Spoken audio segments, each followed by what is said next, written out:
Beauty people. Today in this video, I'm going to be demonstrating how to do uniform layers. There's going to be a couple of things a little different than most people might show it. Some of it, how I'm cutting it, is the way we did it State Board. Not myself, but how I taught it. But I'm also going to explain how before I get to the layering part, if they want length cut off, you do a 0 degree first, which is just your solid haircut. You would ask your client how much they want trimmed off. You have your basic setup with your comb, your plastic clips, your shears, of course, and a spray bottle. So first off, what I'm doing is trimming some length off because her ends were horrible, weren't even. And so it's the same thing with a client. You really would consult with them and find out what it is they're looking for in order for you to determine if you want to give them a 90-degree haircut, also known as uniform layers. Uniform just meaning wherever you pull it out at the point of the head, it should be even. So in school, you learn and you hold the mannequin upside down and you should see a complete circle. Of course, we can't hold our clients upside down, so you would do what's called cross-checking, and you'd be able to see if it's uniform or not. You would check yourself, cut the corners if there's any to be cut. But sometimes they want length cut off. You don't just get in there and cut the layers. If their hair is longer like this, I know in my other video that I posted her, I cut her hair short in a pixie, but I ended up getting rid of that video. So in this one, she has more length to her hair.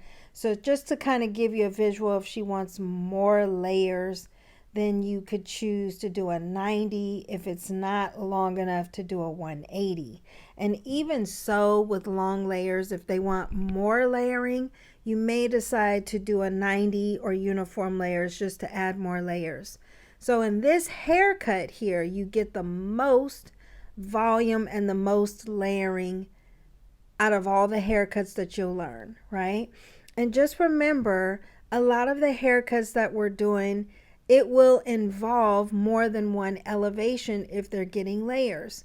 So it won't just be carved in stone that you only have to do one angle, one elevation. That is just not true, okay? You may do a 90 with a 45-degree twist, or a 180 with a 45-degree twist, or a 90 in some portions of the head and at the bottom bevel it into a 45. So what I'm showing is individual elevations for you to learn and what effects you'll get from each one. So when you incorporate that into your hair cutting, you'll understand what you're getting. So I'm trimming this one length first, and then I'm going to part my guide down the center.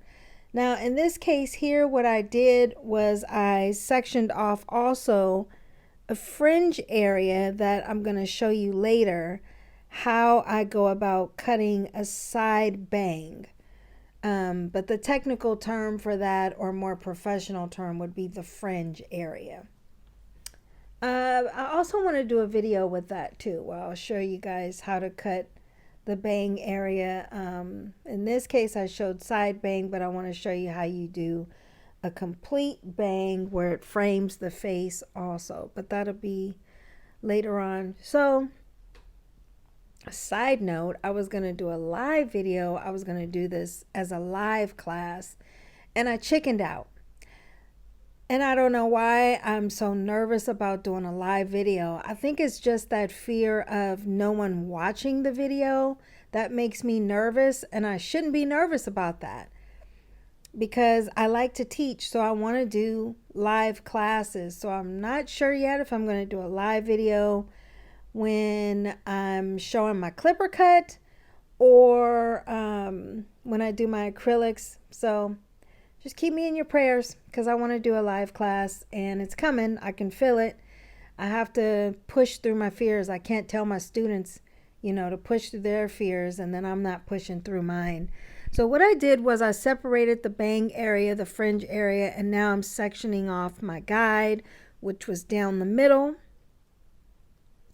And I don't know if you can see it up close, but what I did was I left the perimeter out because I had cut a solid and I don't want to mess up what I did with my solid.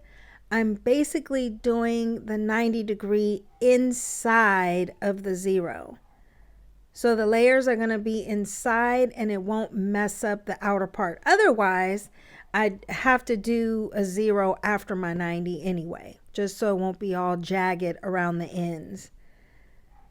And usually when you're doing a gentleman's haircut and you're doing a 90-degree, you know, you end up trimming it with the trimmers, or we call them liners, or you end up lining them up. So all the jagged hairs that are hanging down, you end up cutting those off anyway. So it would be up to you.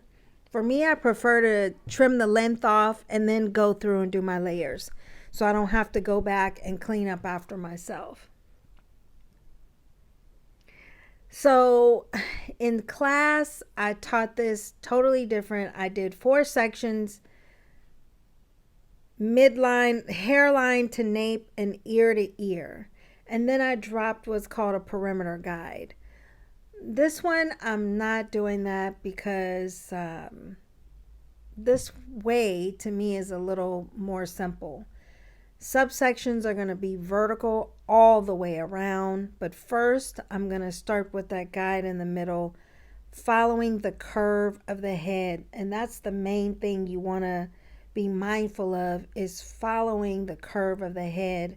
And it's so easy to get off track, so that's why I work my way slowly and in little parts. So I think my piece is probably about 2 inches each time that I grab a piece of hair, following the curve of the head from the top to the back. So I'm trimming the guide and then I'm doing vertical subsections all the way around and just pulling it straight out.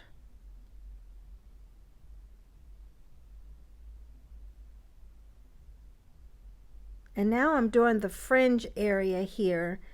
So what I'm showing you is you can do the fringe to frame the face. And if you recall in my A-line video how I started the A, you could do it that way. But in this version, the side bang, I'm showing you that I want her fringe area to go to her left, but I am combing it over to the right to cut it, and then I'm going to bring it back over. So you want to angle your fingers at a 45-degree angle. And I'm determining how long I want the bang and where I want it to start. And then I'm going to cut that at a 45-degree angle.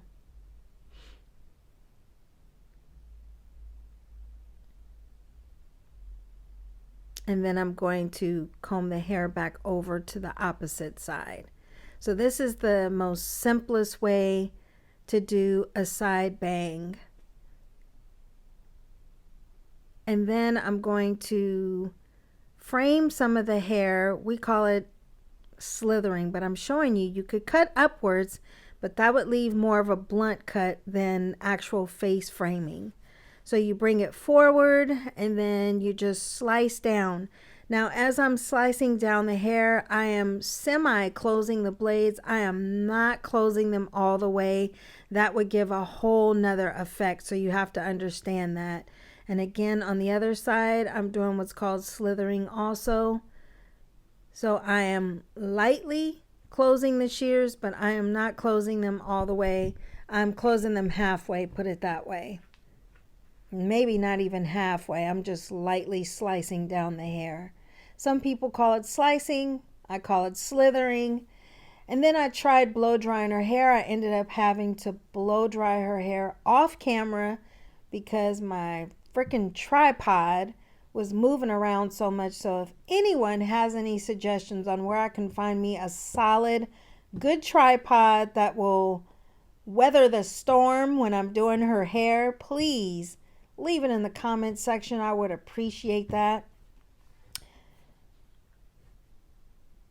So what I did was I really blow dried up against the hair growth pattern to give it a little more volume. And then I ended up having to flat iron the hair, and I didn't want to show that in slow motion because you guys have already seen how to flat iron the hair professionally. Well, you should be watching that video if you haven't seen it, where I'm showing you how to properly flat iron the hair. So I don't know. Let me know what you guys think. I hope that you learned something from this. And Erico, this one's for you. I just want to thank you all so much again. Bye, guys.